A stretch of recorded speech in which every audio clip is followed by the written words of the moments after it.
नमः शिवाय। श्री शिव महापुराण विधेश्वर संहिता 17वां अध्याय। ऋषिगण बोले, हे महामुने, हे प्रभु, आप हमारे लिए क्रमशः षडलिंग स्वरूप प्रणव का महात्म्य तथा शिव भक्त के पूजन की विधि बताइए। सूत जी ने कहा, महर्षियों, आप लोग तपस्या के धनी हैं। आपने यह बड़ा सुंदर प्रश्न उपस्थित किया है, किंतु इसका ठीक ठीक उत्तर महादेव जी ही जानते हैं, दूसरा कोई नहीं। तथापि भगवान शिव की कृपा से ही मैं इस विषय का वर्णन करूंगा। वे भगवान शिव हमारी और आप लोगों की रक्षा का महान भार बारंबार स्वयं ही ग्रहण करें। नाम है प्रकृति से उत्पन्न संसार रूपी महासागर का। प्रणव इसे पार करने के लिए दूसरी नाव है, इसलिए विद्वान इस ओंकार को प्रणव की संज्ञा देते हैं। ओंकार अपने जप करने वाले साधकों से कहता है, प्रपंच नहीं है, वह तुम लोगों के लिए। अतः इस भाव को लेकर भी ज्ञानी पुरुष ओम को प्रणव नाम से जानते हैं। इसका दूसरा भाव यह है, प्रकर्षेण न नयेत वह युष्मान मोक्षम इति व प्रणव, अर्थात यह तुम सब उपासकों को बलपूर्वक मोक्ष तक पहुँचा देगा। इस अभिप्राय से भी इसे ऋषि मुनि प्रणव कहते हैं। अपना जप करने वाले योगियों के तथा अपने मंत्र की पूजा करने वाले उपासक के समस्त कर्मों का नाश करके यह दिव्य नूतन ज्ञान देता है, इसलिए भी इसका नाम प्रणव है।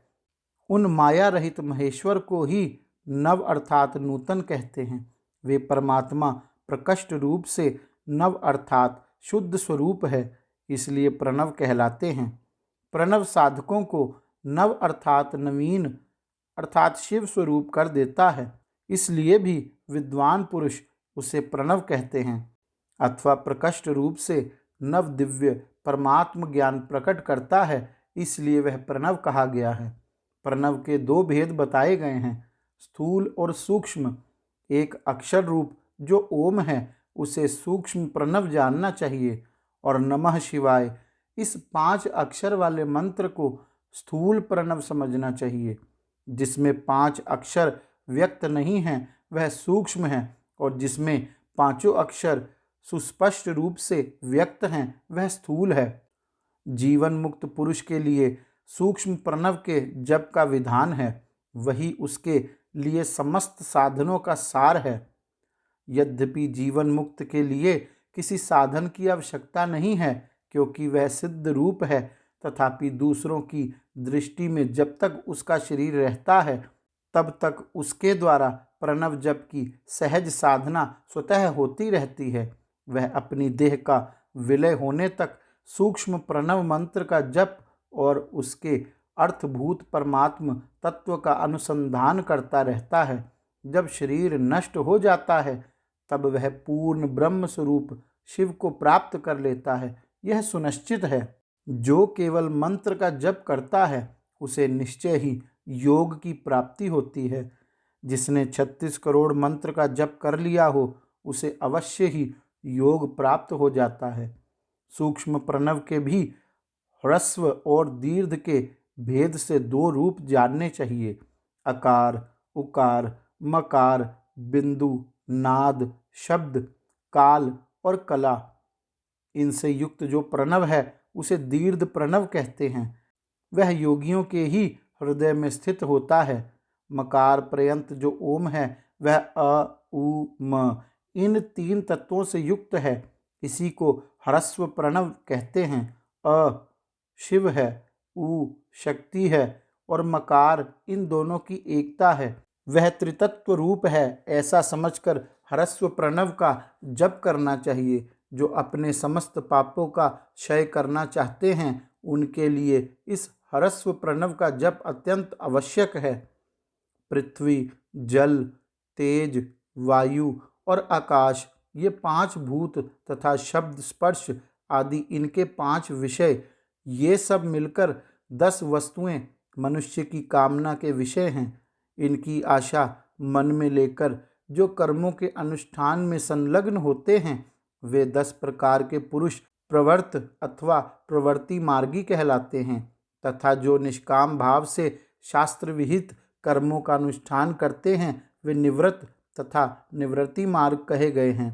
प्रवर्त पुरुषों को ह्रस्व प्रणव का ही जप करना चाहिए और निवृत्त पुरुषों को दीर्घ प्रणव का।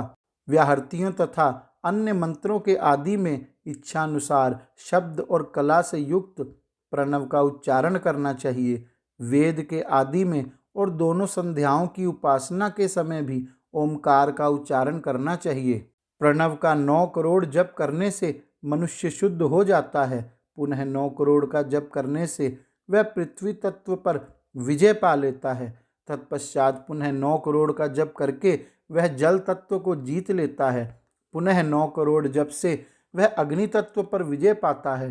तदंतर फिर 9 करोड़ का जप करके वह वायु तत्व पर विजय होता है और फिर 9 करोड़ के जप से आकाश को अपने अधिकार में कर लेता है। इसी प्रकार 9-9 करोड़ का जप करके वह क्रमशः गंध, रस, रूप, स्पर्श और शब्द पर विजय पाता है। इसके बाद फिर 9 करोड़ का जप करके अहंकार को भी जीत लेता है। हे द्विजो, मनुष्य 1000 मंत्रों के जप करने से नित्य शुद्ध होता है। इसके अनंतर अपनी सिद्धि के लिए जप किया जाता है। इस तरह 108 करोड़ प्रणव का जप करके उत्कृष्ट बोध को प्राप्त हुआ पुरुष शुद्ध योग प्राप्त कर लेता है। शुद्ध योग से युक्त होने पर वह जीवन मुक्त हो जाता है, इसमें संशय नहीं है।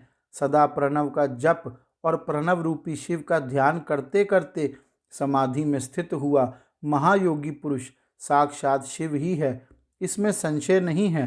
पहले अपने शरीर में प्रणव के ऋषि, छंद और देवता आदि का न्यास करके फिर जप आरंभ करना चाहिए।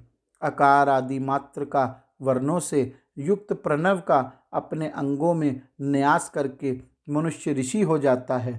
मंत्रों के 10 विध संस्कार, मात्र का न्यास तथा षड्ध्व शोधन आदि के साथ संपूर्ण न्यास का फल उसे प्राप्त हो जाता है। प्रवृत्ति तथा प्रवृत्ति निवृत्ति से मिश्रित भाव वाले पुरुषों के लिए स्थूल प्रणव का जप ही अभिष्ट का साधन होता है। क्रिया, तप और जप के योग से शिव योगी 3 प्रकार के होते हैं। वे क्रमशः क्रिया योगी, तप योगी और जप योगी कहलाते हैं। जो धन आदि वैभवों से पूजा सामग्री का संचय करके हाथ आदि अंगों से नमस्कार आदि क्रिया करते हुए इष्ट देव की पूजा में लग जाता है, वह क्रिया योगी कहलाता है। पूजा में संलग्न रहकर जो परिमित भोजन करता हुआ बाह्य इंद्रियों को जीतकर वश में किए रहता है और मन को भी वश में करके परद्रोह आदि से दूर रहता है, वह तप योगी कहलाता है। इन सभी सद्गुणों से युक्त होकर जो सदा शुद्ध भाव से रहता तथा समस्त काम आदि दोषों से रहित हो शांत चित्त से निरंतर जप किया करता है, उसे महात्मा पुरुष जप योगी मानते हैं। जो मनुष्य 16 प्रकार के उपचारों से शिव योगी महात्माओं की पूजा करता है, वह शुद्ध होकर सालोक्य आदि के क्रम से उत्तरोत्तर उत्कृष्ट मुक्ति को प्राप्त कर लेता है। हे द्विजो, अब मैं जप योग का वर्णन करता हूँ, आप सब लोग ध्यान देकर सुने। तपस्या करने वाले के लिए जप का उपदेश किया गया है, क्योंकि वह जप करते करते अपने आप को सर्वथा शुद्ध निष्पाप कर लेता है।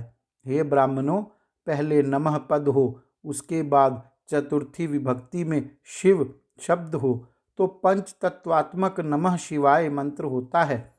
इसे शिव पंचाक्षर कहते हैं। यह स्थूल प्रणव है। इस पंचाक्षर के जप से ही मनुष्य संपूर्ण सिद्धियों को प्राप्त कर लेता है। पंचाक्षर मंत्र के आदि में ओमकार लगाकर ही सदा उसका जप करना चाहिए। हे द्विजो, गुरु के मुख से पंचाक्षर मंत्र का उपदेश पाकर जहाँ सुखपूर्वक निवास किया जा सके, ऐसी उत्तम भूमि पर महीने के पूर्व पक्ष शुक्ल में प्रतिपदा से आरंभ करके कृष्ण पक्ष की चतुर्दशी तक निरंतर जप करता रहे। माघ और भादों के महीने अपना विशिष्ट महत्व रखते हैं। यह समय सब समयों से उत्तमोत्तम माना गया है। साधक को चाहिए कि वह प्रतिदिन एक बार परिमित भोजन करे, मौन रहे, इंद्रियों को वश में रखे, अपने स्वामी एवं माता पिता की नित्य सेवा करे। इस नियम से रहकर जप करने वाला पुरुष 1000 जप से ही शुद्ध हो जाता है, अन्यथा वह ऋणी होता है। भगवान शिव का निरंतर चिंतन करते हुए पंचाक्षर मंत्र का 5 लाख जप करें। जब काल में इस प्रकार ध्यान दें, कल्याणदाता भगवान शिव कमल के आसन पर विराजमान हैं। उनका मस्तक श्री गंगा जी तथा चंद्रमा की कला से सुशोभित है। उनकी बाईं जांघ पर आदि शक्ति भगवती उमा बैठी हैं। वहां खड़े हुए बड़े बड़े गण भगवान शिव की शोभा बढ़ा रहे हैं। महादेव जी अपने 4 हाथों में मृग मुद्रा, टंक तथा वर एवं अभय की मुद्राएं धारण किए हुए हैं। इस प्रकार सदा सब पर अनुग्रह करने वाले भगवान सदाशिव का बार बार स्मरण करते हुए हृदय अथवा सूर्य मंडल में पहले उनकी मानसिक पूजा करके फिर पूर्वाभिमुख हो पूर्वोक्त पंचाक्षरी विद्या का जप करें। उन दिनों साधक सदा शुद्ध कर्म ही करे। जप की समाप्ति के दिन कृष्ण पक्ष की चतुर्दशी को प्रातःकाल नित्य कर्म संपन्न करके शुद्ध एवं सुंदर स्थान में शौच, संतोष आदि नियमों से युक्त होकर शुद्ध हृदय से पंचाक्षर मंत्र का 12000 जप करें। तत्पश्चात सपत्नीक 5 ब्राह्मणों का जो श्रेष्ठ एवं शिव भक्त हों वरण करें। इनके अतिरिक्त एक श्रेष्ठ आचार्य का भी वरण करें और उसे सांब सदाशिव का स्वरूप समझें। ईशान, तत्पुरुष, अघोर, वामदेव तथा सधोजात इन 5 के प्रतीक स्वरूप श्रेष्ठ और शिव भक्त ब्राह्मणों का वरण करने के पश्चात पूजन सामग्री को एकत्रित करके भगवान शिव का पूजन आरंभ करें। विधि पूर्वक शिव की पूजा संपन्न करके होम आरंभ करें। अपने ग्रह सूत्र के अनुसार मुखांत कर्म करने के पश्चात होम का कार्य आरंभ करें। कपिला गाय के घी से 11, 101 अथवा 1001 आहुतियाँ स्वयं ही दें अथवा विद्वान पुरुष शिव भक्त ब्राह्मणों से 108 आहुतियाँ दिलवाएं। होम कर्म समाप्त होने पर गुरु को दक्षिणा के रूप में एक गाय और एक बैल देनी चाहिए। ईशान आदि के प्रतीक रूप जिन 5 ब्राह्मणों का वरण किया गया हो उनको ईशान आदि का ही स्वरूप समझें तथा आचार्य को सांब सदाशिव का स्वरूप मानें। इसी भावना के साथ उन सबके चरण धोएं और उनके चरणोदक से अपने मस्तक को सींचें। ऐसा करने से वह साधक 36 करोड़ तीर्थों में स्नान करने का फल तत्काल प्राप्त कर लेता है। उन ब्राह्मणों को भक्तिपूर्वक दशांग अन्न देना चाहिए। गुरु पत्नी को पराशक्ति मानकर उनका भी पूजन करें। ईशान आदि क्रम से उन सभी ब्राह्मणों का उत्तम अन्न से पूजन करके अपने वैभव विस्तार के अनुसार रुद्राक्ष, वस्त्र, बड़ा और पुआ आदि अर्पित करें। तदंतर दिक्पाल आदि को बलि देकर ब्राह्मणों को भरपूर भोजन कराएं। इसके बाद देवेश्वर शिव से प्रार्थना करके अपना जप समाप्त करें। इस प्रकार पुरुष चरण करके मनुष्य उस मंत्र को सिद्ध कर लेता है। फिर 5 लाख जप करने से उसके समस्त पापों का नाश हो जाता है। तदंतर पुनः 5 लाख जप करने पर मनुष्य अतल से लेकर सत्यलोक तक के लोकों का ऐश्वर्य प्राप्त कर लेता है। यदि अनुष्ठान पूर्ण होने के पहले बीच में ही साधक की मृत्यु हो जाए तो वह परलोक में उत्तम भोग भोगने के पश्चात पुनः पृथ्वी पर जन्म लेकर पंचाक्षर मंत्र के जप का अनुष्ठान करता है। वह पुरुष यदि पुनः 5 लाख जप करे तो उसे ब्रह्मा जी का सामीप्य प्राप्त होता है। पुनः 5 लाख जप करने से उसे सारूप्य नामक ऐश्वर्य प्राप्त होता है। 100 लाख जप करने से वह साक्षात ब्रह्मा के समान हो जाता है। इस तरह कार्य ब्रह्म, हिरण्यगर्भ का सायुज्य प्राप्त करके वह उस ब्रह्मा का प्रलय होने तक उस लोक में यथेष्ट भोग भोगता है। फिर दूसरे कल्प का आरंभ होने पर वह ब्रह्मा जी का पुत्र होता है। उस समय फिर तपस्या करके दिव्य तेज से प्रकाशित होकर वह क्रमशः मुक्त हो जाता है। गौरी शंकर भगवान की जय। ओम नमः शिवाय।